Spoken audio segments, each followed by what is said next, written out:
รถไฟความเร็วสูงกรุงเทพเชียงใหม่ในระยะแรกจะเปิดให้บริการจากกรุงเทพถึงพิษณุโลกผ่าน 8 จังหวัดมี 7 สถานีระยะทางรวม 384 กิโลเมตรซึ่งตลอดระยะทางได้มีการแก้ไขปัญหาจุดตัด 179 แห่งทั้งในพื้นที่อ่อนไหวเช่นพื้นที่น้ำท่วมพื้นที่ชุมชนและในพื้นที่เขตโบราณสถานโดยเริ่มต้นจากสถานีกลางบางซื่อที่ชั้น 3ซึ่งรถไฟความเร็วสูงสายเหนือและสายอีสานจะใช้ทางวิ่งร่วมกันออกจากสถานีวิ่งบนทางยกระดับมุ่งหน้าตามแนวเส้นทางรถไฟเดิมไปทางทิศเหนือผ่านสถานีดอนเมืองซึ่งอยู่บริเวณสนามบินดอนเมืองแล้ววิ่งบนทางยกระดับมุ่งหน้าไปยังสถานีอยุธยาซึ่งโครงการ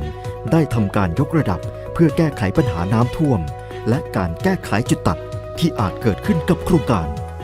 จากนั้นวิ่งบนทางยกระดับตามแนวรถไฟเดิมข้ามทางหลวงสายเอเชีย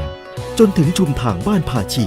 ซึ่งเป็นจุดแยกกันของรถไฟความเร็วสูงสายเหนือและสายอีสานซึ่งรถไฟความเร็วสูงสายเหนือจะเป็นรูปแบบระดับพื้นสลับกับสะพานยกระดับช่วงสั้นช็อตสแปนบริดจ์ในกรณีเป็นที่ลุ่มต่ำที่มีน้ำท่วมซ้ำซากก็สามารถระบายน้ำให้ผ่านไปได้และเป็นทางรถไฟยกระดับในบางช่วงไปจนถึงสถานีลพบุรีมุ่งหน้าต่อไปจนถึงสถานีลพบุรีที่บริเวณสถานีป่าหวาย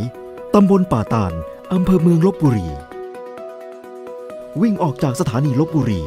ซึ่งทำเป็นอุโมงค์ลอดใต้ตัวเมืองลพบุรี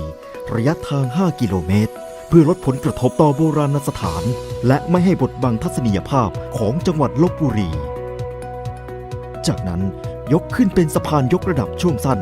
ที่บริเวณตำบลพรหมมาศอำเภอเมืองลพบุรียกระดับข้ามอำเภอตาคลีเพื่อเป็นการลดการแบ่งแยกชุมชนไม่ให้กระทบกับวิถีชีวิตของประชาชนพร้อมติดตั้งกำแพงกั้นเสียงในทุกที่ที่ผ่านเขตชุมชนจากนั้นวิ่งต่อมาถึงสถานีนครสวรรค์แล้วออกจากสถานีวิ่งต่อไปบนทางยกระดับผ่านปากน้ำโพบึงบรเพชรซึ่งบริเวณนี้ได้ทำการลดความเร็วลงเพื่อไม่ให้เกิดการรบกวนต่อสิ่งแวดล้อมแล้ววิ่งบนสะพานช่วงสั้นซึ่งประชาชนสามารถลอดไปมาได้ทั้งสองฝั่งลดปัญหาการแบ่งแยกชุมชนจากนั้นเข้าสู่สถานีพิจิตรซึ่งมีการเวรคืนเพื่อปรับแนวเส้นทางใหม่ที่บริเวณตำบลปากทางเพื่อความเหมาะสมด้านแนวเส้นทางแล้วลงเป็นทางระดับพื้นวิ่งผ่านสนามบินพิษณุโลก